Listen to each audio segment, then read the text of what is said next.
Okay, so magandang gabi ho sa ating lahat, mga kabiyaya na nandito sa Google Meet.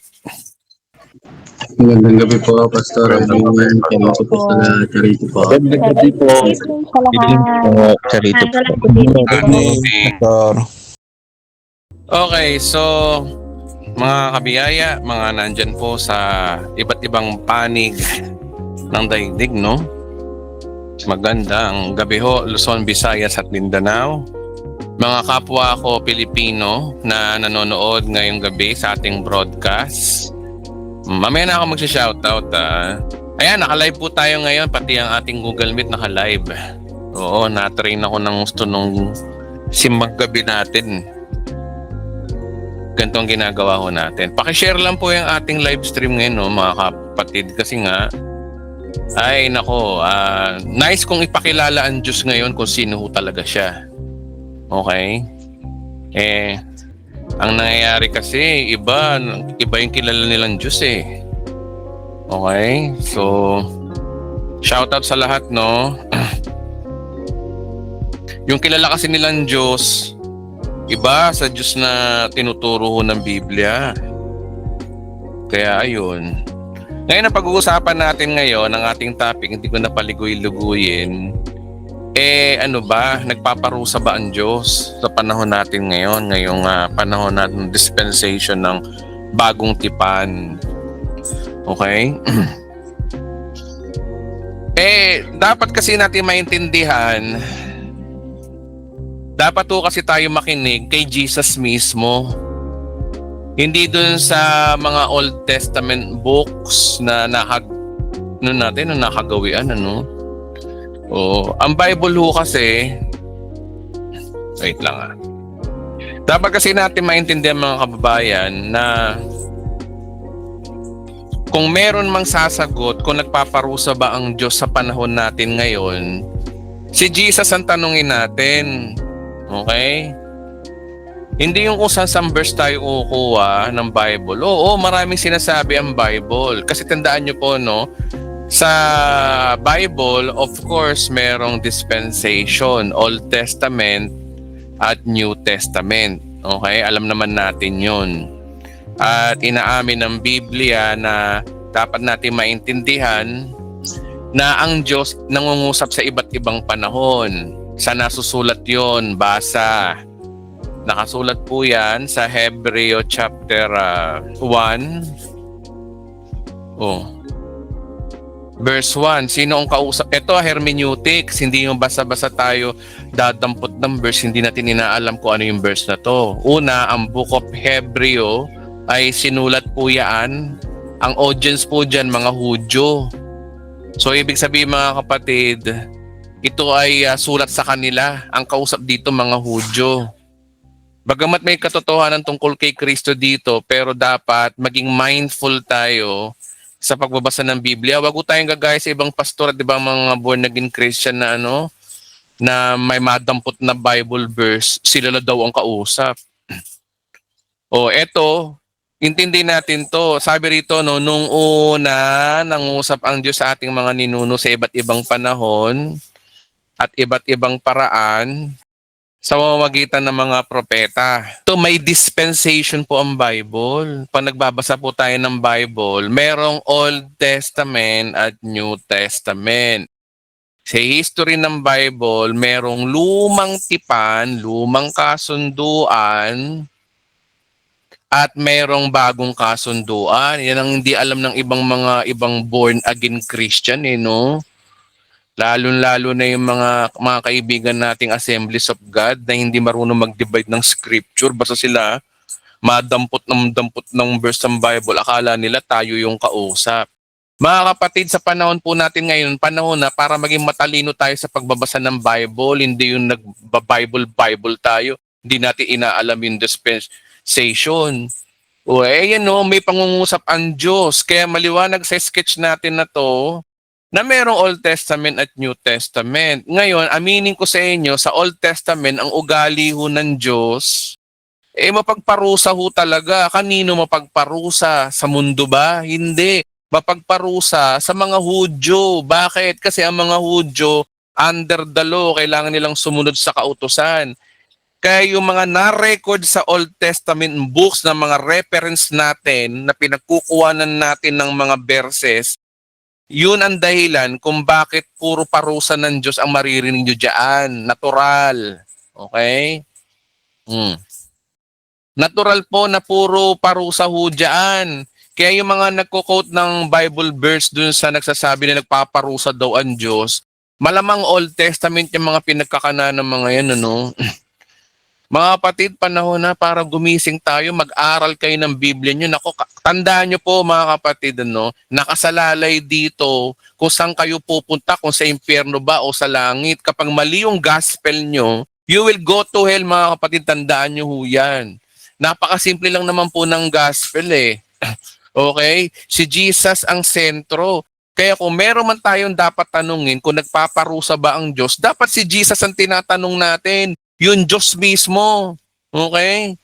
O, iisa-isay natin yung mga verses na mga binibigay na verse sa atin na nagpaparusa daw ng Diyos. Iimbestigahan talaga natin kung yun ba talaga ang sinasabi.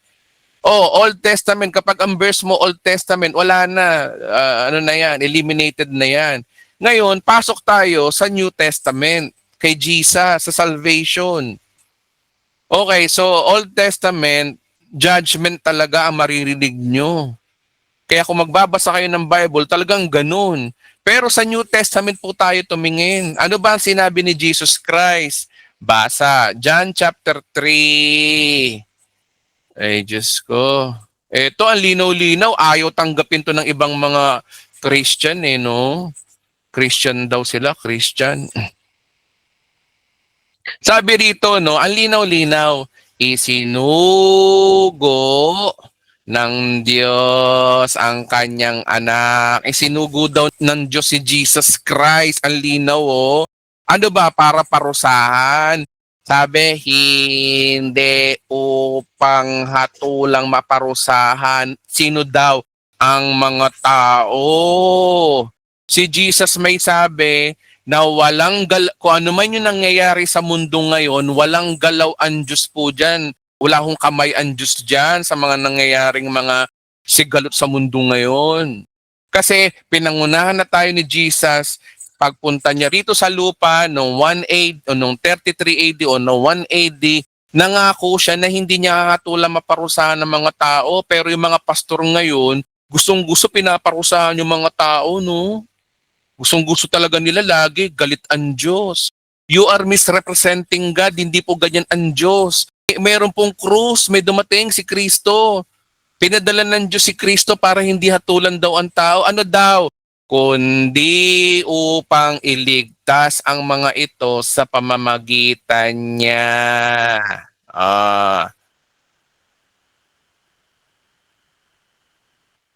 Ikaw gusto mo hatol. Pero yung Jesus mismo, yung Jesus na sinasamba mo, sabi niya hindi siya mapunta dito sa daigdig para parusahan ng mga tao. Hanggang ngayon, si Jesus Christ nagliligtas pa rin. Oh. Oh. Tingin tayo sa comment section. Ayun na, ito na yung mga paborito nating part, no? Tingin tayo sa comment section. Ito may nag-comment dito no? Ito shout out sa iyo, Lovely Regala, no? Nakikipagkulitan sa akin to sa comment section eh. Ano daw, nagpaparusa daw ang Diyos, no? Sabi niya dito, God is love and merciful but He also God of justice. Hindi ko daw ba nabasa tong verse na to? Ang verse niya, Hebrew chapter 12 verse 5 to 6. Ito ang problema, magko-quote tayo ng verse, hindi natin alam yung verse na sinasabi natin, okay? So ngayon, imbestigahan natin yung binigay niyang verse. Okay, basahin natin. Sige, sige. Lovely Regala, shout out sa iyo. Sana matuto ka ngayon. Ano? I'm not condemning you, but this is a part of your learning. Learning na kung paano magbasa ng Bible, hindi yung magdadampot tayo ng verse. Hindi natin alam kung ano yung dinadampot na verse natin. Kaya pag-aralan natin yung verse na binigay mo, Hebrew chapter 12 verse 5 to 6, sabi rito, no? At itong verse na to ay magandang na rin, sagot sa lahat ng mga kasi marami mga perverted Christian Na ito yung kino-quote nilang verse na nagpapatunay daw na nagpaparusa ang Diyos sa bagong tipan daw. Eh tama nga, bagong tipan. Eh basahin natin maigi.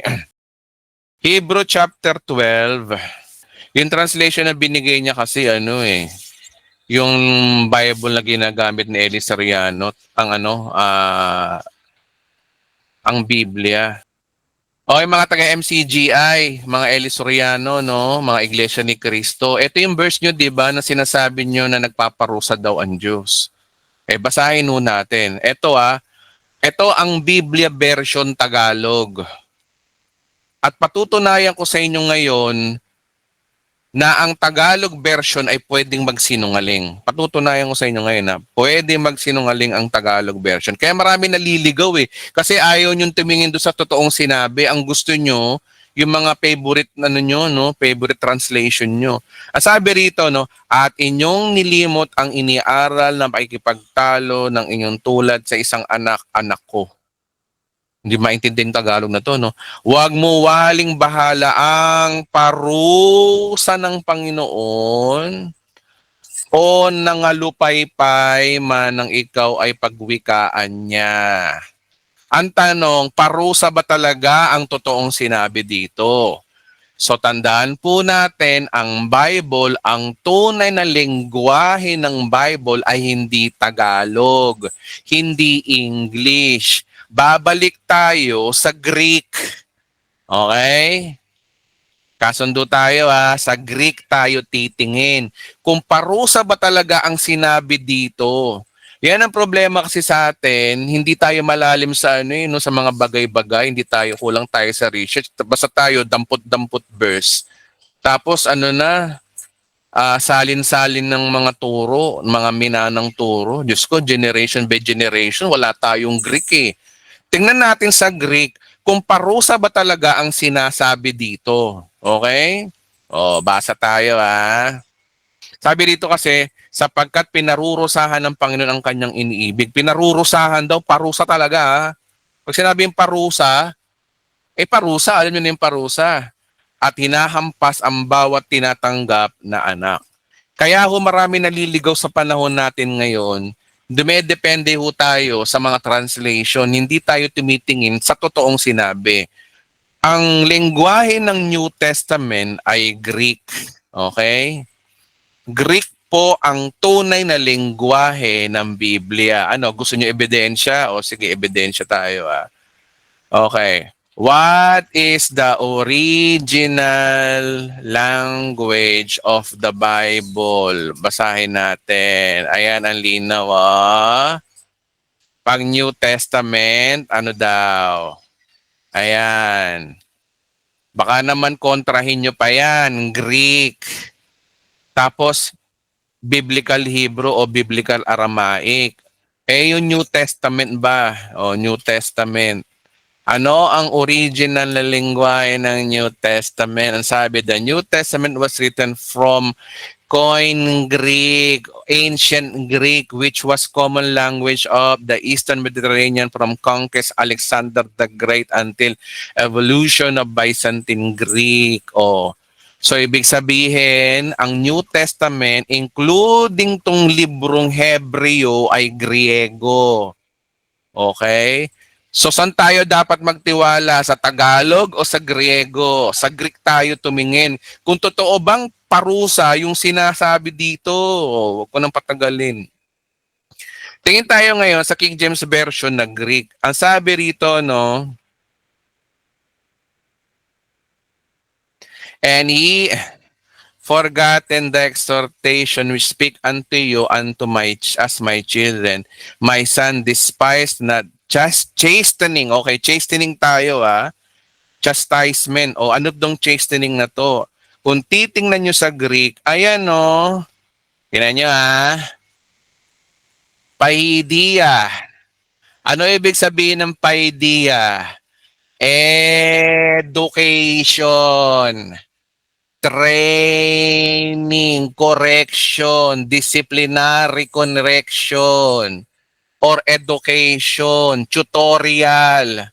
Ay sus, ang layo ng parusa sa tutor. Ang totoong sinabi dito, tinuturuan lang tayo ng Diyos. Okay? Tinuturuan, hindi parusa. Pero itong si ano, no? Itong si, pangalan nito. Itong si Lovely Regala, gusto niya parusa no?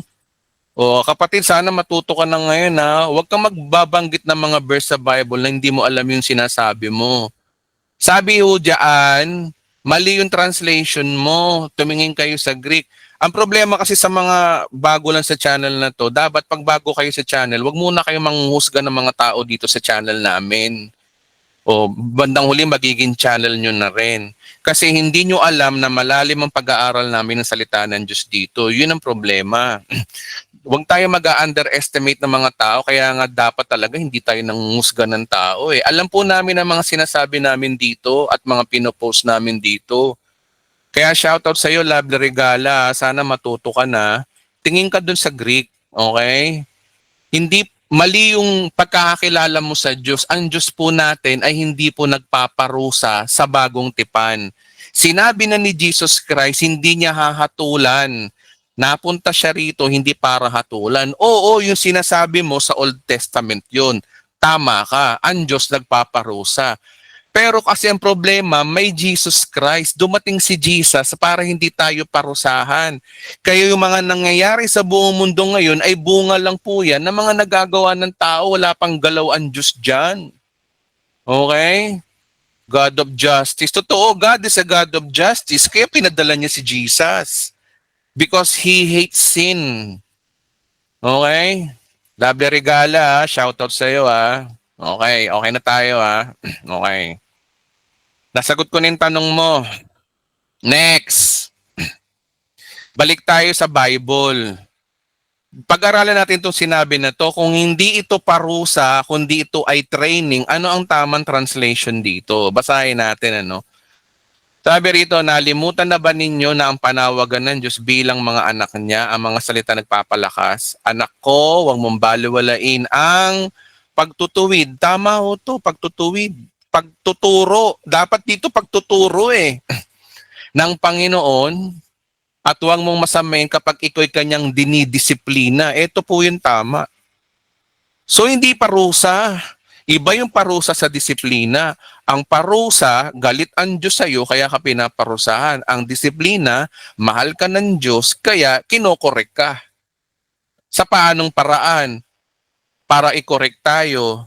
Una, ang kausap dito, mga Kristiyano. Ang tanong, yung mga nasa Hollywood ba, mga Kristiyano ba yon? Lahat doon? Hindi naman lahat ng Kristiyano Paano sila magiging entitled sa pagtuwid ng Diyos? O hindi sila yung kausap ng Diyos doon?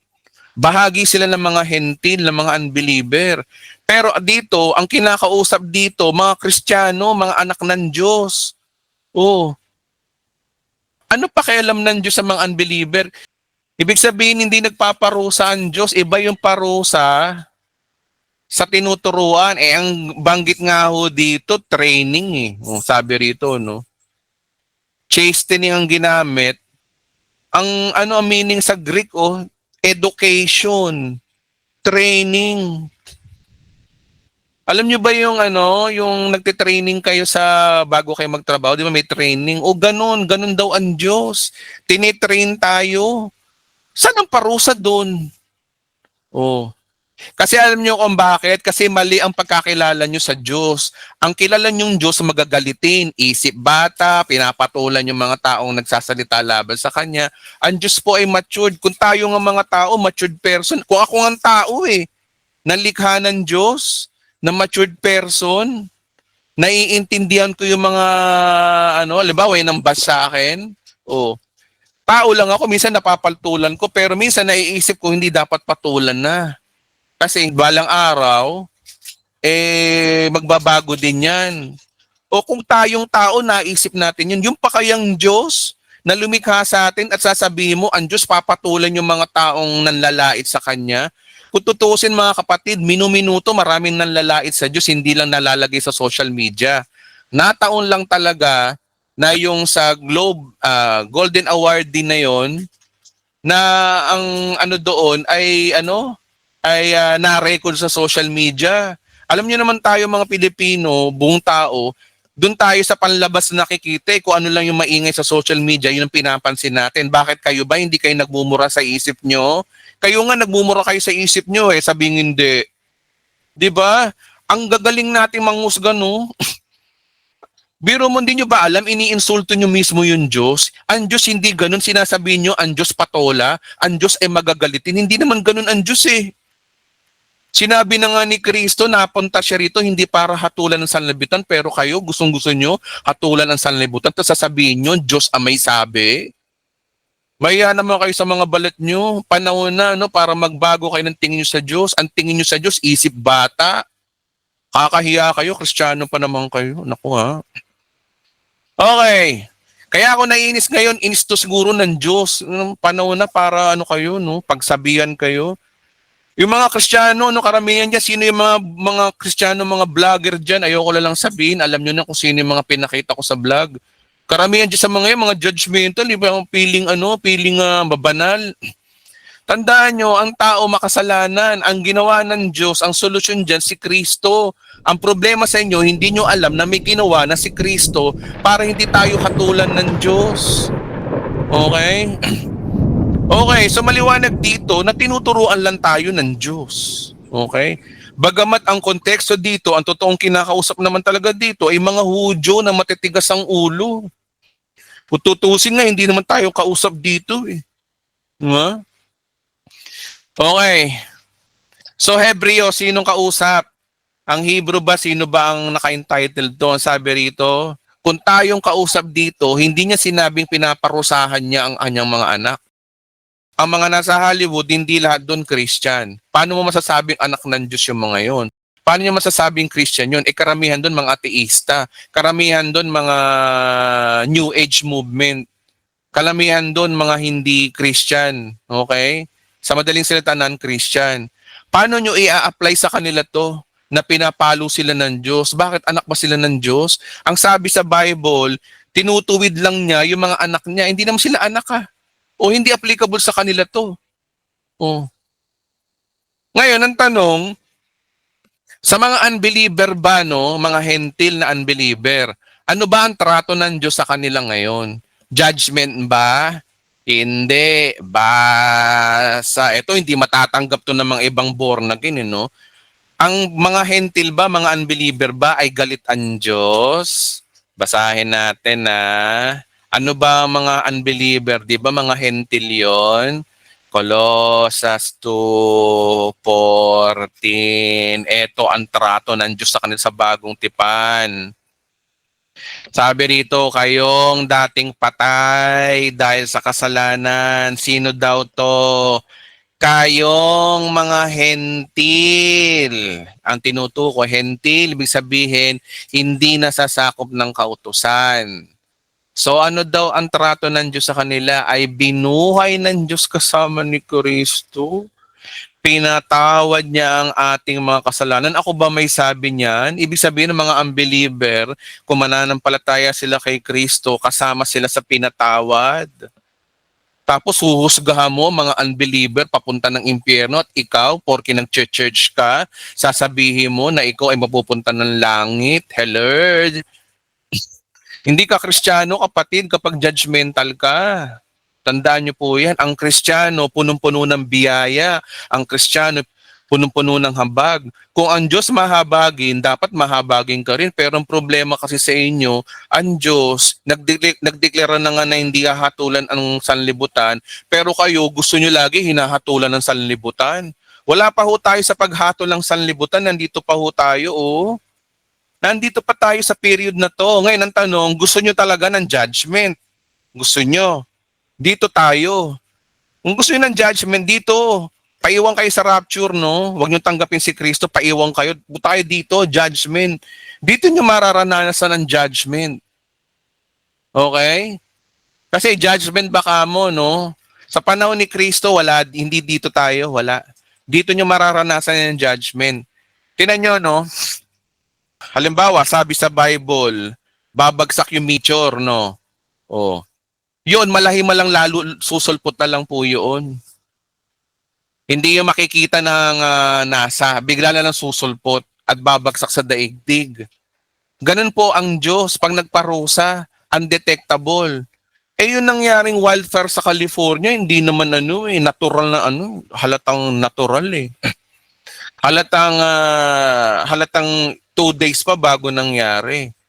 Kung gusto niyo ng parusa ng Diyos, nasa Old Testament, di ba may parusa ng Diyos dito sa Old Testament? Di ba ang parusa ng Diyos sa kanila, alimbawa yung Paraon, no, yung Egypt, di ba ang parusa ng Diyos sa kanila, pinatay yung mga panganay, di ba? O paano mo ipapaliwanag ng nature yun? Talagang literal na may dumaang anghel. Talagang pinagpapatay ang mga panganay. O. Hindi yun natural ha. Magic yun, magic. Himala yun, magic. Bigla na lang may nagpakita ang anghel, pinatay. O, yun ang parusa ng Diyos. Pero yung nangyari dito sa wildfire sa California, natural lang naman po ang pangyayari yun no? O, panoorin niyo po yung vlog ko na aking sa mga hindi pa nakakapanood. Itong vlog na to, Bantay Prophecia Part 4, na ang Diyos ba ay pinarusahan ng mga taga-Hollywood. Okay? Okay. Tandaan nyo, tingin tayo dito sa dispensation na to. Nung namatay si Jesus Christ sa krus, doon nagsimula yung habag ng Diyos. Effective to. Inuulit ko si Kristo na may sabi. Si Kristo may sabi hindi Old Testament. Sino may sabi? Si Jesus. John chapter 3 verse. Ang sabi rito ulit-ulitin ko sa mga hindi nakakaintindi. Ito sinabi ng Biblia, isinugo ng Diyos ang kanyang anak, hindi upang hatulan, maparusahan ng mga tao. Oh. Pero ikaw gusto mo hatol sa mga taong hindi nakakilala sa Diyos. Si Jesus Christ na nga nagsabi, ayaw niyang hatulan ang tao. Nung dumating siya, kundi upang iligtas. Si Kristo tagapagligtas, pero ikaw gusto mo sumpain yung mga tao sa Hollywood. Ano yun? Oh. Ibig sabihin, iba kayo ng Diyos. Ang Diyos, habag, ikaw, gusto mo parusa. Ang interpretasyon mo na nangyari doon sa Hollywood, parusa. Oh. Pastor Edwin, ano ba yung nangyari doon sa isang bahay daw na ito pa, trending na trending to. Yung isang bahay daw, itong bahay na to. May nagtanong sa akin, Pastor, ano yung bahay na yan? Bakit yan nakaligtas? May mga paligid, hindi. Ibig sabihin, iningatan siya ng Panginoon at iba, pinarusahan. no, parusa daw, parusa. Tanong, paano yan? Paano kung sabihin ko sa inyo na hindi lang yan ang binalita, maraming ganyang case na yung ibang bahay nakaligtas, hindi lang yan. Paano kung sabihin ko sa inyo? Kulang kayo sa research, eto, YouTube tayo. Eto mga engineer to itong si Matt Risinger, engineer to Pinapakita niya rito sa video na to, may paliwanag na siyensya. Panoorin nyo na lang itong video na to An open metal fence, non-combustible. Gaya niyan, yung ibang bahay daw, kaya doon nasunog kasi kagaya nito, hindi kahoy. Yung ibang bahay kasi metal fence. Pero yung bahay dito, halata naman na napaghandaan niya. Tsaka pangatlo, yung naninirahan dito, Catholic. Yung mga born again, di ba? Ibang mga born again, self-righteous. Sila lang daw ang ligtas pero ang Catholic hindi. Paano kung Catholic to? Catholic ang may-ari nito i-judge nyo? Then yung mga ibang mga born again, lalo na yung mga born again dito sa Pilipinas, minsan overacting no? Hindi po yan May paliwanag ang siyensya. Maraming mga ganyang kaso. Gaya ng bahay na to But he's got some defensible space. He doesn't. Nasunog yung taas, pero ba't itong dalawang bahay nakaligtas? Ano yung iningatan ng Panginoon yan? Iningatan ng Panginoon? Totoo, nag-iingat ang Diyos. Pero Diyos ko, ang negative kasi dito, yung mga nasunog Tapos napupuri. Kasi itong mga to, sumusunod sa Diyos. Sumusunod sa Diyos ng dalawang bahay na ito. Sumusunod ba sa eto nga kung sumusunod sa Diyos, 'di ba kayo mga born again, karamihan sa mga born again ayaw sa Catholic dahil sumasamba raw sa Diyos-Diyusan. Oh. Ba't eto sige ba't eto Catholic to, punong-puno to ng may mga rebulto to. Ba't ito naligtas? Oh. So ibig sabihin mga kapatid, random talaga, walang pakialam ang Diyos kung sino matatamaan kasi ito ay bunga lang talaga ng gawa ng tao. Oh. Kay Tom Hanks po yan. Oh. Sino ba si Tom Hanks? Totoo ba to? Tom Hanks. Ano ba religious ni Tom Hanks? Religion. Ano ba? Ano yun? Greek Orthodox Christianity. Ano yan, no? Catholic. Was Catholic and Mormon. He converted na-convert ng Christianity. Oh. Pero ang sabi dun sa news, may mga rebulto. Tandaan nyo mga kapatid, ibig sabihin, kayang iligtas ng Diyos, kayang dilobin ng Diyos mangyari kahit hindi Christian. Remember, ang sinabi ni Jesus Christ, pinapasikat niya ang araw sa matuwid at sa makasama-sama. Oh. Christian daw. Tsaka pangatlo mga kapatid, isip din tayo, siyensya yan, no? Ganun talaga sa US, meron silang mga gaya nito. That's actually aluminum that melted from May mga paliwanag some po part dyan, on the car. Maybe the siyensya. rims, I can't remember. There was a bunch of speculation Okay. online about that. Ngayon sasabihin mo sa akin, para mo sinasabi Edwin na walang glory ang Diyos sa'yo.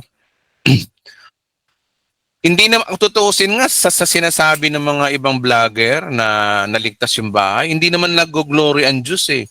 Ang nag-glory na sila daw ay Christian, sila daw ay matuwid, sila daw ay sumusunod. Yun ang nag-glorify, pero yung sabihin mo ang Diyos, hindi naman talaga eh. Okay, so minsan isip din tayo, siyensya po yun. Okay, ganito para maliwanag. Ganito yan Usapang relasyon ng Diyos sa tao. Okay? Sa Old Testament, ang relasyon ng Diyos sa tao by law, kaya kapag hindi sila sumusunod, judgment. Sa New Testament, kapag nanampalataya ka kay Kristo, kasama ka doon sa mga naligtas. Pag sinabing naligtas, ibig sabihin, naligtas. Physically and spiritually, you are saved. Di ba? Okay.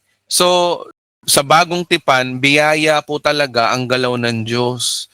Hindi mo nakikialam ang Diyos sa ikapapahamak ng tao. Ang tao sa panahon natin ngayon ay napapahamak dahil sa kanilang mga nagagawa. Kagaya nun, kita nyo yung Hollywood, ano problema dun sa lugar na yon? Wala nang kapuno-puno. Tapos bukod dun, di pa nag-uulan. Siyensya. Alam nyo, naniniwala ako mga kapatid na parusa ng Diyos yan kung ganito ang mangyayari. Yung bigla lang may lilitaw na apoy mula sa langit at tutupukin sila, hindi na-detect ng NASA. Yun po ang himala, yun po ang parusa ng Diyos. Wherein yun po yung nangyari sa Sodom at Gomorrah na bigla lang talagang may bumagsak na malalaking meteor. Ayon sa mga siyensya. Pag ang Diyos nakialam sa nature, ganito eh. Di ba ang mga Israelita, naglalakad sila na meron silang mga haliging ulap. Tapos sa umaga, sa gabi, haliging apoy na nagbabantay sa kanila. Hindi kaya ipaliwanag ng siyensya yun. Walang siyensya doon. Yun ay magic talaga, as in miracle. Ganon kumilos ang Diyos. Ngayon, kapag nagparusa ang Diyos, miracle din. Kung titingnan nyo dito sa tribulation age, ang galaw ng Diyos dito, walang nature, bigla lang may babagsak na meteor. Bigla lang may masusunog. Bigla lang bubuka ang langit. Ganun ang parusa ng Diyos. Pero yung nangyari sa panahon natin ngayon, nanganahimik po ang Diyos eh. Ang Diyos po nananahimik ngayon. Ang Diyos nag-aantay ng pagbabalik ng ating Panginoong Hesus. Inaantay niya makumpleto yung mga hentin na maliligtas. Ang Diyos po ngayon payapa. Ang Diyos po ngayon ay hindi galit. Minsan nagalit ang Diyos sa kasalanan, kaya ang ginawa niya, Yung kanyang anak ang kanyang pinarusahan. Saan sa Bible na ang Diyos ang pinarusahan ng kanyang anak? Basa, Isaiah. Baka sabihin niba, nag-iimbento ako ng verse eh. Ang Diyos galit sa kasalanan. Kaya ang ginawa niya, yung anak niya ang pinadalo niya para yun ang parusahan yung anak niya. Saan sa Bible na ang Diyos pinarusahan ng kanyang anak? Nasa Bible po yan. Bilisan ko na. Baka marami mga judgmental dito nakikinig eh. No? Isaiah chapter 53. Hinamak siya ng mga tao. Sino to? Si Jesus Christ. Tinakwil. Nagdala siya ng habdi hirap. Wala naman po man sa akin. Binawali-wala natin siya parang walang. Tunay ngang inalis niya ang kanyang kahinaan. Pinagaling niya ang ating mga karamdaman. Subalit inakala natin iyo'y parusa ng Diyos sa kanya. Ngunit dahil sa ating mga kasalanan, kaya siya nasugatan, siya'y binugbog sa ating kasamaan. Tayo ang gumaling dahil sa pahirap na dinanas niya at sa mga hampas ng kanyang tinanggap. Tayong lahat ay tulad ng mga tupang naligaw at nagkanya-kanya tayo. Eto yung verse. Ngunit ipinataw ni Yahweh sa kanya. Eto yung parusa talaga. Kaparusahang tayong dapat tumanggap. Nagalit na ang Diyos noon pa. Sino ang pinarusahan niya? Yung kanyang anak. Parang sino mang manampalataya sa kanyang anak ay may buhay na walang hanggan. Ang Diyos galit sa kasalanan. Si Kristo inako ang ating kasalanan. Kaya siya ang pinarusahan ng Diyos. At nung namatay si Kristo si Jesus sa krus ng Kalbaryo at nabuhay na maguli, yung mga nanampalataya sa kanya ay naligtas. Ganun po ang istorya ng Biblia. Parang walang krus no? Kung makahusga tayo na ang Diyos daw nagpaparusa. Ang Diyos totoong nagparusa. Noon, pinarusahan niya yung mismong kanyang anak. Kaya nga dapat makonsensya tayo sa mga sinasabi natin parang walang Kristo. Nagpaparusa daw ang Diyos na ang tingin natin sa Diyos isip bata. Hindi nyo alam, iniinsulto nyo si Kristo. Iniinsulto nyo na si Kristo ay immature, magagalitin. Matitigan mo lang. Ang Diyos po ay punong-puno ng biyaya. Basa. John chapter 1 verse 17. Sino si Kristo? Mapagparusa ba siya? Hindi. Eto. For the law was given through Moses. Grace and truth came through Jesus Christ. Si Jesus Christ ay punong-puno ng biyaya at katotohanan. Punong-puno siya ng habag. Pero sinasabi nyo, si Jesus Christ, pinarusahan ng mga taga Los Angeles, California dahil lang daw minak daw ang God. Sko, kikitid ng mga isip ng ibang born again na vlogger, no? Tsaka pangatlo mga kapatid, isa pa, totoo bang nilait ng mga sa Golden Globe awardee yung si Nikki Bato? Panoorin natin meron tayong hindi nakita Meron kayong hindi nakita. Wait lamang po wait lang. Totoo bang nilait nila ang Diyos? Yun ba talaga ang motibo nila? Okay. Ito yung pagkakasabi mga kapatid. Panoorin po natin mabuti. Welcome back. If you're just joining us now, why? Why now? What took you so long? Anyway, it's time for our mid-show recap, and I'm here on the floor with all of my peers. Just go with it. And this is so exciting because everywhere you look, there's a fanning. Elle, Dakota, Peyton. The air is thick with the smell of signature fragrances and the lingering stench of ballroom salmon. Ballroom salmon is actually the name of Stanley Tucci's new cologne. Now available at Buca de Beppo. So, ang maganda kasi dapat, pinapanood natin ng buong context yung paano sinabi. Ang problema sa mga ibang born again Christian ngayon, mahilig sila sa magputol-putol ng video. Hindi alam kung paano sinabi, bakit sinabi. Okay? Panoorin natin. so much has already happened in the first half, and the acceptance speeches have been on fire. Who got shouted out the most? Let's look at the numbers. All right, cast and crew are leading the way with 11. Okay, Globe leaders. Ang kanilang surveys. Globes leaders. Pag sinabing Globes, ito yung kanilang Golden Globes awardee. Ito, dito sa na to. Dito to. Okay?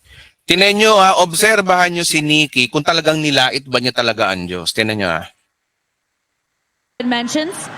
Moms are holding strong with 3 shout-outs. God, creator of the universe, 0 mentions. Okay, so may botohan dyan. Parang yung kay ano ba yun? Ano ba yung kay Family Feud? Kaso, ang problema, sinama nila yung Diyos dito tapos 0 yung bumoto. Oh. Ngayon, paano sinabi?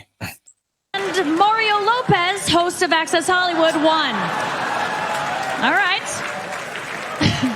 No surprise in this godless town. The room has been buzzing, and there's been a lot of talk about comebacks, right? Like Pamela Anderson. Okay, so ang sinabi niya, ano ba naman itong mga taong, ano sabi niya? Ulitin natin ah. No surprise in this godless town.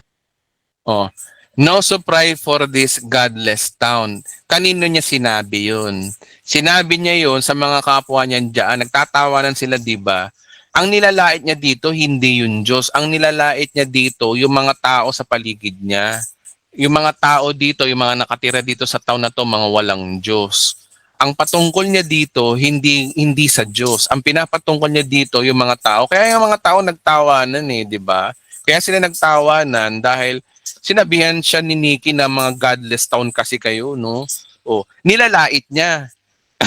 Nilalait niya na wala kasi kayong Diyos, kaya ba't ganyan kasi binoto nyo? Wala kasi kayong Diyos.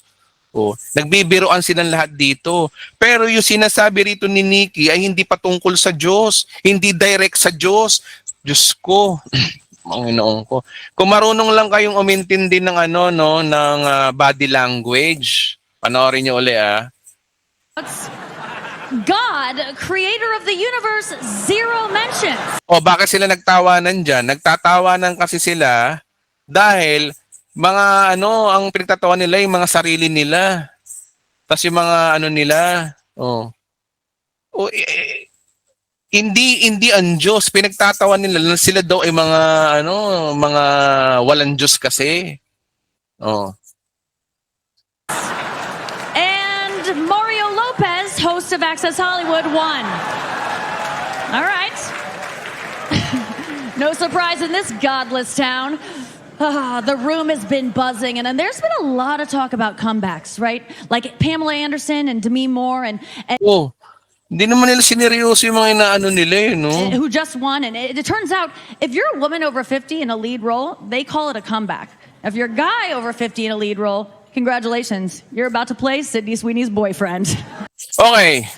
Tandaan nyo guys, si Satanas sinungaling. Ginagawa niyang sinungaling yung totoo, ginagawa niyang totoo ang kasinungalingan. Okay? So, ibig sabihin mga kapatid, ang nilalait dito ni Nikki, hindi Diyos. Nilalait niya dito yung mga kasama niya, yung mga nakikinig sa kanya. Kayo, mga wala kasi kayong Diyos. Di ba ganyan din tayo minsan? Tayo, maka-Diyos tayo. Tapos yung mga kasama natin, mga killjoy. Mga wala kasi kayong Diyos Sinasabi ni Nikki dito na siya ay may Diyos. Kayo kasi mga wala kayong Diyos, kaya 0 yung nyo. Ibig sabihin, aware siya na bakit 0 ang boto niyo sa Diyos? Kayo talaga mawala kayong Diyos. Ganun ang sinasabi ni Nikki dito. Alam niyo ang problema sa mga ibang mga born again. Mahilig tayong mahilig tayong magbantay ng mga sinasabi ng hindi natin iniisip mo na mabuti.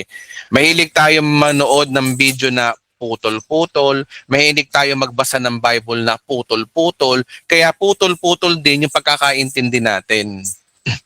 Sa madaling salita, ang bilis nating mangusga kaagad. Ngayon, ang tanong, kung Kristiyano ka at mapangusga ka, ang tanong, Kristiyano ka ba talaga? Diba? Paano mo sasabing ikay Kristiyano kung ikaw judgmental mo? Ang sabi sa Biblia, huwag kayong hahatol para hindi kayo hatulan. Pero tayo, ang bilis nating humatol. Sabihin natin na ito daw ay parusa ng Diyos. Una, iniinsulto mo ang Diyos. Ang Diyos na nahimik ngayon, ang Diyos tapos na sa kanyang ginawa, ang Diyos ngayon ay nag-aantay ng tamang oras para dumating na siya at maghari dito sa daigdig. Tapos pagbibintangan mo yung Diyos na nagpaparusa, hindi nila alam kayo ang umiinsulto sa Diyos. Ang Diyos ay mahabagin, ang Diyos ay maawain, ang Diyos ay mapagpasensya, ang Diyos ay maunawain. Pero nung sinasabi mo nagpaparusa ang Diyos, lumalabas na ang Diyos ay isip bata, lumalabas na ang Diyos ay hindi marunong umunawa, lumalabas na ang Diyos ay makitid ang utak. Yan ang gusto nyong sabihin nyo sa Diyos. At yan ang pinapakita nyo sa Diyos na ganito ka, Panginoon, madali kang magalit, mapagparusa ka, hindi ka mapangunawa. Yan ay insulto sa Diyos sa ginagawa nyo. Akala nyo natutuwa ang Diyos sa inyo na nakikisipat siya kayo, nilait nila ang Diyos. Nilait nyo. Akala nyo ganun, hindi nyo alam na natutuwa ang Diyos sa inyo. Hindi, pinagbibintangan nyo ang Diyos, naisip bata ang Diyos. Sus. Oy, yan ang blasphemy. Inuulit ko, yung mga nagsasabi na ang Diyos ay nagpaparusa, yan ay blasphemy at insulto sa Diyos. Kayo ang mapang-insulto, hindi nyo alam. Kayo ang ginagamit ng demonyo kung tutuusin. That is demonic idea na para siraan yung attribute ng Diyos na ang Diyos ay mahabagin, na ang Diyos ay maunawain, na ang Diyos ay mapagpatawad. Pero sa inyo, ang Diyos mapagparusa, ang Diyos sa inyo ay magagalitin. Ngayon ang tanong, sino kayo? Saan kayo ngayon? Sa Diyos ba kayo? Tapos may magsasabi sa akin, ano daw? Kami yung nanliligaw ng tao. Hello? Hindi lang kayo nakakaintindi. Dapat kasi mga kapatid, intindihin nyo, sa tuwing sinasabi nyo ang Diyos ay nagpaparusa, sinasabi nyo na rin na ang Diyos ay isip bata, hindi marunong umunawa at hindi marunong umintindi sa mga taong makasalanan. Kung tutuusin, ang Diyos noon pa lang naintindihan na tayo ay makasalanan. Sinakripisyo niya ang kanyang anak para sa inyo para patawarin tayo sa ating mga kasalanan, tapos sasabihin nyo na ang Diyos ay mapagparusa. Mahiya naman kayo sa balet nyo, kayo mga born again Christian. Kakaya kayo, uy. Ito pa masakit. Kahit yung mga nasa full grace na, ganun din ang tingin sa Diyos. O wag kayo magagalit sa akin ha. Mapagparusa pa rin. Tayo mga nasa full grace, mga kapatid, baguhin na rin. May impluwensya pa tayo ng may agam-agam pa tayo sa pagiging perverted. Mga kapatid, hindi po ganun ang Diyos natin. Sinasabi mong full grace ka, pero yung Diyos mo mapagparusa. Kaya naman tayo mga kapatid, kung tayo pa mga full grace, tayo pa yung nagsasabi na ang Diyos mapagparusa. sabi ko rito, parusa ba ng Diyos ang nangyari sa wildfire sa Hollywood? 84% nagsabing climate change, pero 16% parusa daw ng Diyos because they mock God. Ayoko na lang tingnan kung sino yung 16% na yan, pero meron mo pa rin pala dito na ang tingin sa Diyos mapagparusa? Yung 16% na to, yun ba rin tingin nyo sa Diyos? Mapagparusa? Mahal na mahal tayo ng Diyos mga kapatid, pero ang tingin natin sa Diyos mapagparusa? Ganun ba yun? Ganun ba yung susukli natin sa Diyos, di ba? Ay, sa bagay, ang Diyos hindi naman mapaghiganti. Kaya nga lang, sa mata ng tao, parang, bakit ganun? Tinuturo natin full grace, pero lumalabas na hindi tayo full grace. Okay? Okay. So, I'm not condemning of those 16%, but ang Diyos po natin ay hindi po mapanghusga. Tandaan nyo mga kapatid, ang sabi ni Kristo, ulit-ulitin natin to, ang sinabi ni Christ. Si Jesus may sabi ang layunin niya sa atin ay sabi dapat maging malinaw sa atin itong verse na to lagi For God did not send His Son into the world to condemn the world, but to save the world through Him. Pangako to ng ating Panginoong Yesus. Sa dispensation natin ngayon dito, ang pangako ng Diyos pala sa atin, hindi lang sa mga Kristiyano, kundi sa buong, sabi dito kasi, ang subject dito, lahat daw ng tao, the world, world. Tingnan natin sa Greek, kung world nga. To condemn the world. World is what? Cosmos. Di ba? Diyan nakuha yung word na, ano ba to? Cosmos. Mundo. Ibig sabihin, hindi lang Kristiyano. Mapa-unbeliever, mapa-hindi believer, mapa-ateista, kahit sino ka pa, mababuti, masama. Ang pangako ni Kristo, hindi raw niya tayo i-condemn. Ibig sabihin mga kapatid, Maghanap na kayo ng pinakamasamang tao sa paligid nyo. Yan pala ay hindi daw kinokondem ng Diyos. Walang planon ang Diyos sa parusahan yan. Yung chismosa mong kapitbahay na kinaiinisan mo, mahal pala ng Diyos yon. Hindi pala pinarurusahan ng Diyos yon. Sino pa? Maghanap kayo ng pinakamasamang tao sa daigdig. Ang sabi daw diyan, si Jesus Christ daw hindi raw niya ito i-condemn. Ulitin natin Isinugo ng Diyos ang kanyang anak hindi para hatulan maparusahan ang mga tao. Yung biyanan mong di mo makasundo na sa tingin mo halimaw para sa iyo, mahal ng Diyos yan. Kaya lahat ng ginagawa niyan, walang plano ang Diyos parusahan.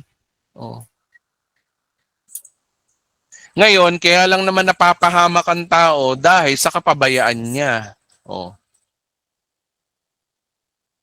What they sow is what they reap. Ang meaning na what they sow is what they reap. Ano meaning nun? Ito pa, merong verse sa Bible na nagkakaroon sila ng misconception about what you sow is what you reap. Ito hindi raw nagpaparusa ang Diyos. Pero ano, Edwin, sinasabi ng what you sow is what you reap. Dapat basahin nating maigi kung ano yung totoong sinasabi ng Galatians chapter 6 verse 7. Okay? Okay, basahin natin, no? Ang sabi rito, verse 7, huwag ninyong akalaing madadaya ninyo ang Diyos. Kung ano itananim ng tao, yun din ang kanyang aanihin. Ang tanong, ano context niyan? Ang context ba niyan ay parusa sa mga ginagawa natin o binasa natin ang buong context? Dapat binabasa natin ang buong context. Ano yung sinasabi na what you sow is what you reap dito? Ito po ba ay tungkol sa karma? Ito po ba ay tungkol saan? Ang problema, hindi natin inalaman ang buong context. Basahin natin ang verse 5. Suriin ng bawat isa ang kanyang sarili. Magalak siya kung ano mabuti ng kanyang ginagawa. Huwag niyang ihambing yun sa gawa ng iba. Okay, search yourself. Don't compare to others. Yun ang mensahe ni Pablo dito. Sapagkat ang pananagutan ng bawat isa sa kanyang sarili, bawat isa ay kanyang pananagutan sa kanyang gawain. Okay. Next, verse 6. Ito yung topic na mga kapatid. Dapat bahaginan ng lahat ng mga pagpapalang tinatamasa ng mga tinuturuan ang nagtuturo ng salita ng Diyos. Ito yung keyword. Sa verse 6, ang topic ni Pablo dito is all about sa pagbibigay. Ay, Diyos ko. Pagbibigay ng offering sa mga nagtuturo ng salita ng Diyos. O, tinan nyo ang topic niya dapat bahagingan ng lahat ng mga pagpapalang tinatamasa ng mga tinuturoan ng mga nagtuturo. Ito, ayoko nitong verse to kasi baka sabihin ng iba, si Edwin nagtuturo ng offering, no? Hindi naman lang nagsasabi niyan, Bible may sabi, napunta lang tayo dito Kasi pinag-aaralan natin yung what you sow is what you reap. Ang context pala ng what you sow is what you reap is all about giving. Ay, sus. Tingnan nyo ang context is about giving. Kaya sinabi ni Pablo dito, wag ninyong akalaing nadadaya ninyo ang Diyos. Ano daw yung bakit nasasabi ng Diyos? Kung ano yung tinanim ng tao, yun din ang kanyang aanihin. Ano yung sinasabing what you sow is what you reap dito? Yung pagpapala na tinatamasa na dapat bahagingan. Ang context dito is all about sa pagbibigay, sa offering ang issue dito. Nung isang araw din, nung binasa ko ito, sabi ko, yung pinaliwanag ng Diyos sa akin ito isang araw, dun, ang what you say is what you reap na sinasabi sa Galatians 6:7 ay hindi tungkol doon sa karma, kundi ang tinuturo ho dito ay tungkol doon sa pagbibigay ng offering sa mga nagtuturo.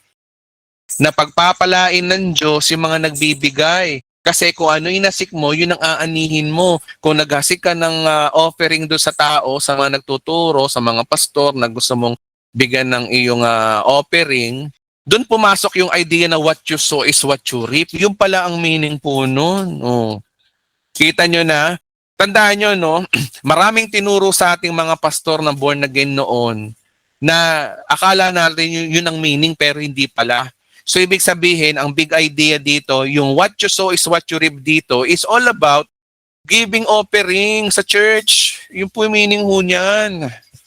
Kung sino may sabi, ay yun mo. Basahin nyo. Oh.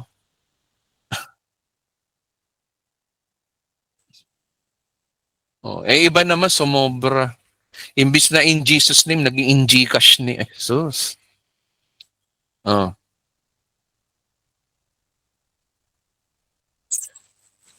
Ano big idea? Ang what you sow is what you reap. Ang intensyon ng manunulat dito is all about giving. Give offering sa mga nagtuturo ng Bible. Di ba? Tuwan-tuwa yung mga prosperity gospel na nakikinig sa akin na may link sa in Gcash name. Yung pagbibigay para sa akin, ano na yun? Hindi big deal sa akin yun. Kasi ako, pag nagbibigay ako, alam ba, nagbibigay ako dun sa mga taong, halimbawa, nagbigay ako sa EMI, yan, sinasabi ko sa inyo, alam ba, nagbigay ako doon. Walang nag-utos sa akin, masaya ako sa ginagawa ko, masaya ako sa nagtuturo. Walang sapilitan.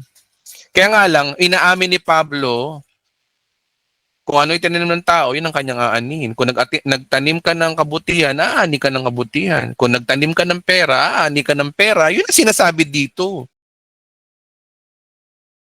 Mga kapatid, hindi ko sinasabing hindi tayo offering ha. Ayoko na pag nag-uusapan ng offering. Pero kasi ang pinag-uusapan natin dito, yung misconception sa karma eh. Verse 8, basahin natin. Ang sumusunod sa nasa ng kanyang laman ay mag-aani ng kapahamakan. Ano to ibig? Ngunit ang sumusunod sa nasa ng Espiritu ay mag-aani ng buhay ng walang hanggan. Ang topic naman dito is all about salvation. Paano ba sumunod sa nasa ng laman? Hindi ka manampalataya kay Kristo. Ngunit ang sumusunod sa nasa ng Espiritu, ano nasa ng Espiritu? Kay Kristo ay mag-aani ng buhay ng walang hanggan. Kaya pag na kay Kristo ka, may buhay kang walang hanggan. Saan papatak tong what you sow is what you reap? I-continue pa natin ng verse 9. Kaya huwag tayo magsawa sa paggawa ng mabuti. Paggawa pala ng mabuti yung tinasabing what you sow is what you reap dito, hindi karma. Kaya huwag tayo magsawa sa paggawa ng mabuti. Pagdating ng takdang panahon, tayo ang ani kundi tayo magsawa. Kaya nga sa lahat ng pagkakataon, gumawa tayo ng mabuti sa lahat ng tao, lalong-lalo na sa mga kapatid natin sa pananampalataya.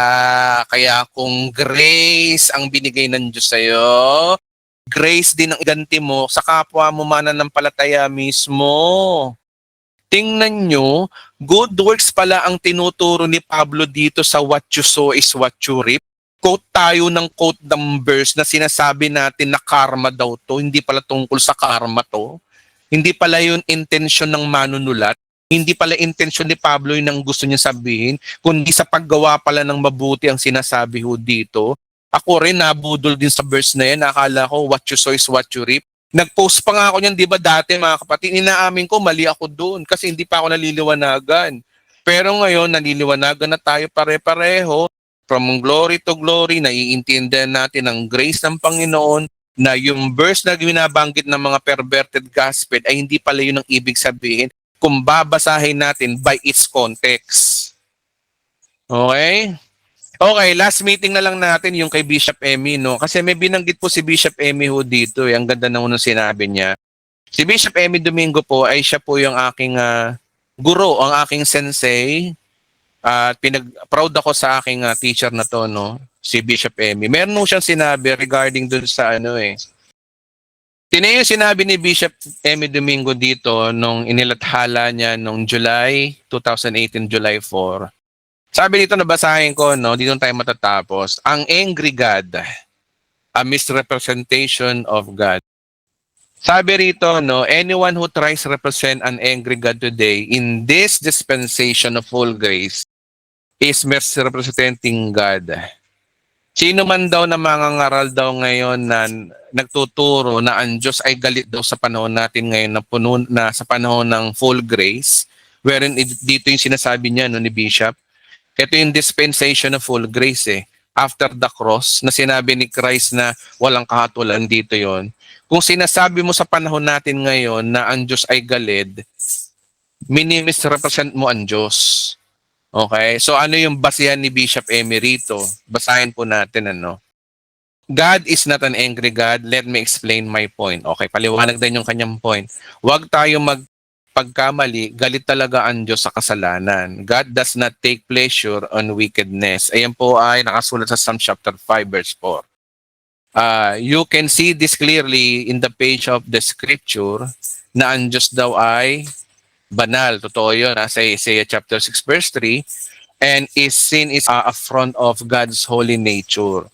Ayaw talaga ng Diyos ang kasalanan. At ang kanyang kabanalan ay nagde-demand ng paghatol sa kasalanan. Dahil ang Diyos ay banal, dapat kinokondem niya ang kasalanan. Okay. That's why we have stories of the Great Flood. Kaya pala may mga istorya sa Lumang Tipan na ito, Old Testament na. Nasaan tayo nito? Nasaan? Dito tayo, no? Dito. May mga istorya sa Old Testament na dahil banal ang Diyos, nagkaroon ng tinatawag na pagbaha, 'di ba? Ginunaw ng Diyos ang Sodom at Gomorrah dahil sa kasalanan, okay? Dito 'yun. Hindi dito sa panahon natin after cross. Nung wala pa si Jesus Christ, dito 'yun, judgment, okay? So, basahin po natin. Sadly, we still have old prophets today preaching curses over our nation to context of the new covenant. Nakakalungkot daw, meron daw mga nagtuturo ngayon ng tungkol sa mga sinasabi ng mga lumang propeta na nagtuturo ng sumpa sa ating bansa. Pero yung nasa konteksto ay New Covenant, nasa New Covenant tayo pero tinuturo tungkol sa mga sumpa. Yung ay mga inaano kanina. Meron pa ring mga pastor na mas gusto nilang mangaral mula sa aklat ng Lumang Tipan kaysa sa kapahayagan ng bagong kasunduan. Ang problema kasi sa mga ibang mga Christian born again ngayon, hindi nila alam na may bagong tipan. Nandito sila sa Lumang Tipan. Akala nila ang buong istorya ng Biblia ay puro lumang tipan. Hindi nila alam may bagong tipan, no? At ang bagong tipan na 'yon ay si Kristo. Na si Kristo, ang sabi niya, hindi niya parurusahan ang mundo. Sinabi niya na dito 'yun no? Patuloy natin basahin ano. Mas gusto nila magbantay ng mga kasalanan, tumawag ng pagsisisi at maggasik ng takot sa nangangalit na parusa ng Diyos. Marami mga preacher na ganyan, di ba? Mahilig sila magbantay doon sa mga preaching na na repent. Repent daw, repent. At maggasik ng takot sa nangangalit na parusa ng Diyos. Okay. Kaya tanong sabi ni Bishop dito, nasaan ang biyaya ng Diyos? Nasaan ang ginawa ni Kristo doon sa krus? Ang problema kasi, yung mga preacher na puro sumpa-sumpa, puro parusa ng Diyos, hindi nila nasaan ang krus? Ano nangyari sa krus? Di ba? May ginawa ho si Kristo na hindi alam ng iba. Kaya ang isip nila, ang Diyos puro sumpa, no? Di ba? Ayun ang problema Hindi nila alam to. Yun ang nangyari sa krus. Tila hindi ko marinig kapag nagsasalita sila na para kang nabubuhay sa lumang tipan. Naggalit ang Diyos sa iyo dahil sa nagawa mong kasalanan. Sa lumang tipan, ganun, oo. Nagagalit ang Diyos pag nagkakasala ka. Pero may ginawa ho si Kristo ang hindi nila alam.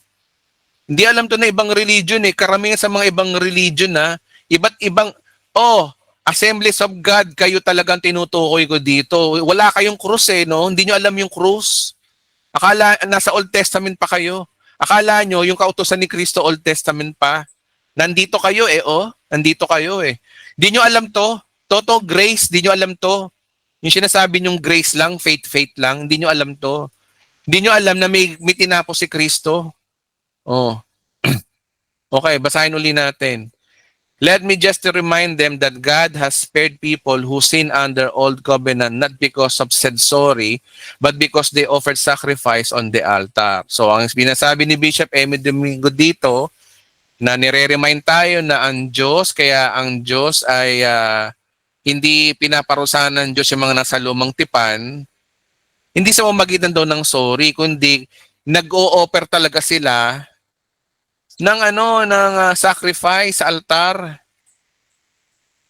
Para mapalubag loob mo ang Diyos sa Old Testament, kailangan mo magpatay ng tupa. Oh. Hindi uso-uso yung sorry sa Diyos. Lord, sorry hindi. Kailangan mo magpatay ng tupa. Yan ay Old Testament. At ito'y sa mga Hudyo. Oh. Hindi mo, sabi rito, hindi makukuha ang Diyos ng sorry lang. Kailangan mo maghandog ng hain sa ibabaw ng altar. So, ang tawag dito ay atonement. Nakalagay yan sa Leviticus chapter 17 verse 11, no? Nakalagay sa Bible na kailangan mo papatay ng tupa, kailangan mo magpatay ng hayop, para pa nagkasala ka, mapatawad kita. Ganun po ang Diyos. Sa madaling salita, totoo yung sinasabi sa Bible na kamatayan ang kabayaran ng kasalanan. Kailangan may namamatay. Okay? So, salitang Hebreo ay kafar, na ang literal na ibig sabihin ay to cover o takpan. Ang dugo ng tupa sa pantakip ng kasalanan ng tao, kaya galit ang Diyos sa kasalanan sa pansamantalang napapawi. Okay? So, galit ang Diyos sa kasalanan, ang ginagawa nila, kailangan nila magpatay ng tupa, pantakip, hindi pambayad, pantakip lang, ma-cover lang. Pansamantalang daw lang napapawi. And they need to do this repeatedly. Sabi sa Hebrew chapter 10 verse 1. Basahin nga natin, 10 verse 1 ng Hebrew. Okay, wag na mga kapatid, wasting of time. Basta alam niyo na, basahin niyo na lang. So that the anger will not burn against them in judgment. Ito ang reglamento ng lumang kasunduan. So sa lumang kasunduan talaga, kailangan mo magpatay. Ngayon, ano ngayon? Ngayon tayo nabubuhay sa bagong kasunduan. Mga kapatid, wala na tayo dito. May nangyari sa krus nung inoffer ni Kristo ang kanyang sarili. Okay? Kaya ang Diyos, ang resulta, kaya nasabi niya na ang Diyos ay hindi naggalit sa panahon natin ngayon dahil kay Kristo. Di ba naiintindihan to ng ibang mga nagtuturo? No? Di ba ito naiintindihan ng mga ibang vlogger? Na may krus. Oh, hindi nila alam to eh. Kasi ang Diablo ayaw ituro yung krus. Ang gustong ituro ng Diablo, law. Ang gusto nang ituro ng Diablo, judgment. Tapos yung Diablo, pinagbibintangan nila yung mga nagtuturo ng grace ay kulto.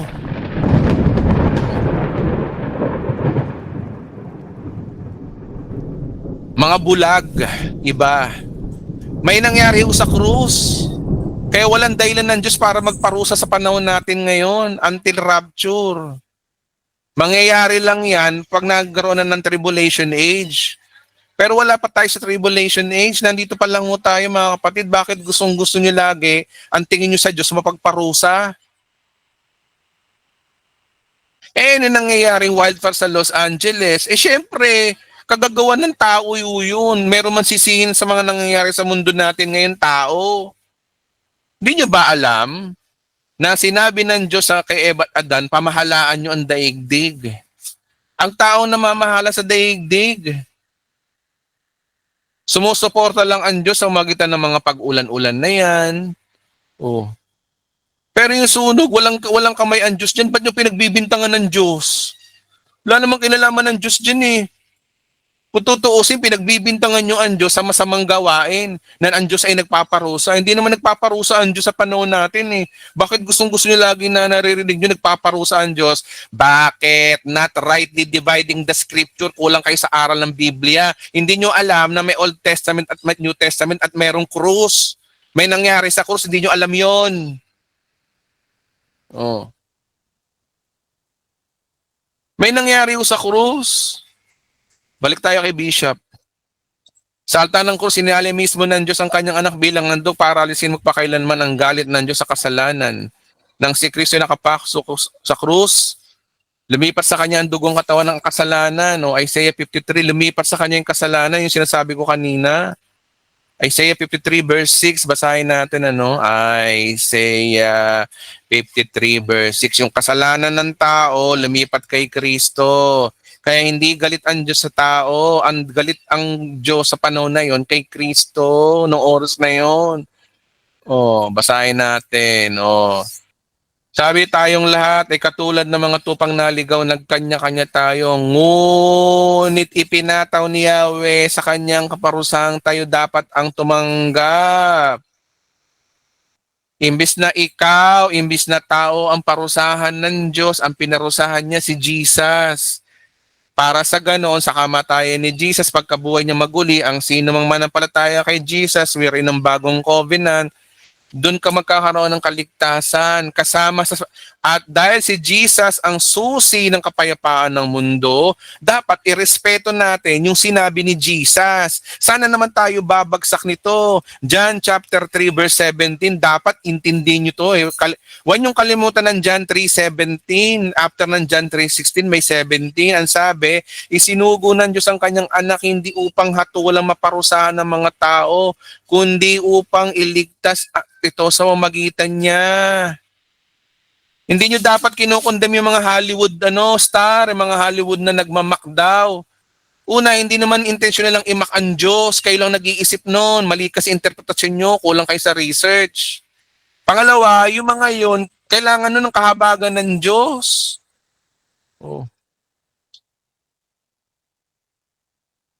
Yan. Ibig sabihin mga kapatid, itong mga taong to, huwag niyong husgahan itong mga taong to. Wait lamang po. Yung mga taong yan, lalo na to si Nikki Glaser, kumulaitin niyo itong taong to Mga yan ay mahal ng Diyos yung mga yan. Kahit nagtawanan yung mga yan, hindi naman nila pinagtatawanan ng Diyos, ang pinagtatawanan nila yung mga sarili nila. Dahil biniro sila ni Nikki, na kayo ay godless town. Pagtawanan sila, natawa sila sa sarili nila dahil sa kalokohan nilang hindi nila binoto ang Diyos. Ang Diyos papatulan po ba yung mga taong yan? Mahal na mahal ang Diyos sa mga taong yan. Bakit kayo? Galit na galit kayo sa mga taong yan. Palibasa kasi kayo, judgmental kayo. Pero sa mata ng Diyos, yung mga yan, nais ni Kristong iligtas yung mga yan. Pero kayo, gustong-gusto nyo parusahan yung mga taong yan. Alam nyo, ang lumalabas niyan, kayo yung pariseo. Yan yung sinabi rito ng isang vlogger. Ano sinabi ng isang vlogger dito? Zero mention. Huwag na huwag ninyong gagawin na hamakin o pagtawanan ang Diyos natin na lumikha sa ating lahat. Huwag daw hamakin o pagtawanan daw ang Diyos. Yung sinasabi ng vlogger na to. No surprise in this godless town. Oh, godless town. Narinig niyo mga kababayan? Sabi niya, narinig niyo raw mga kababayan. Ano siya. Laligaga siya. Tinan niya. Godless town. Nakita niyo mga kababayan? Tinan niyo. Nangyari yan, yung sunog Tinan nyo. Sabi niyang gano'n. na yan, the day after Ano siya, worry siya, pero yung Diyos nanahimik. nilang pagtawanan ng Diyos. Maging aral po sana sa ating lahat ito. Pinagtawanan niyo yung Diyos. Sabihin niyo lang coincidence. Galit na galit, yung preacher, galit na galit, pero yung Diyos hindi naman ganyan. Siya lang yung galit na galit, May magagawa ba kayo kapag kinalaban niyo ang Diyos, mga kababayan? Kaya kayo mga taong nakalimutan na ang Diyos dahil nasilaw na sa pangyarihan, sa kayamanan. Mag-ingat po kayo. May panahon pa para magbago kayo, mga kababayan.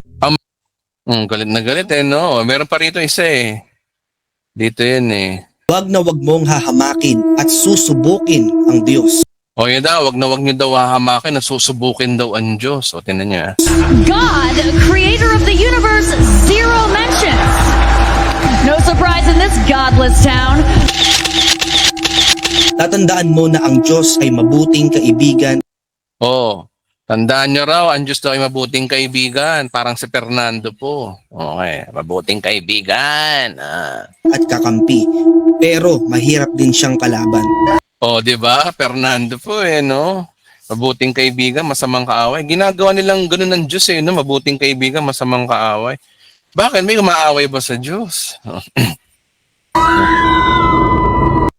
Guys, wala akong ganyang video na yung Hollywood ganyan nasusunog. AI po yan. Hindi, fake news po yan mga kapatid. AI po yan. AI po yan. Huwag po kayo maniwala dyan. Ano, pinapa-extreme na lang nila. Talagang lumalabas talaga na gustong-gusto nila na ang tao ay maniwala na ang Diyos ay magagalitin, ang Diyos. Hindi nila alam na ang mensaheng sinasabi nila sa tao ay ano ho talaga, ay blasphemy. Isang malaking insulto sa Diyos yun. Huwag kayong maniwala doon yung AI po to, no? Alam ko po ang AI kasi nag-AI din po ako. Alam ko po, wala akong gano'n na nasusunog yung Hollywood. Wala akong gano'n. Yung Hollywood na nasa bundok, hindi ko totoo yan. So ngayon, balik ulit tayo kay Bishop Emmy. Sabi niya, lockdown na tayo, mahaba eh.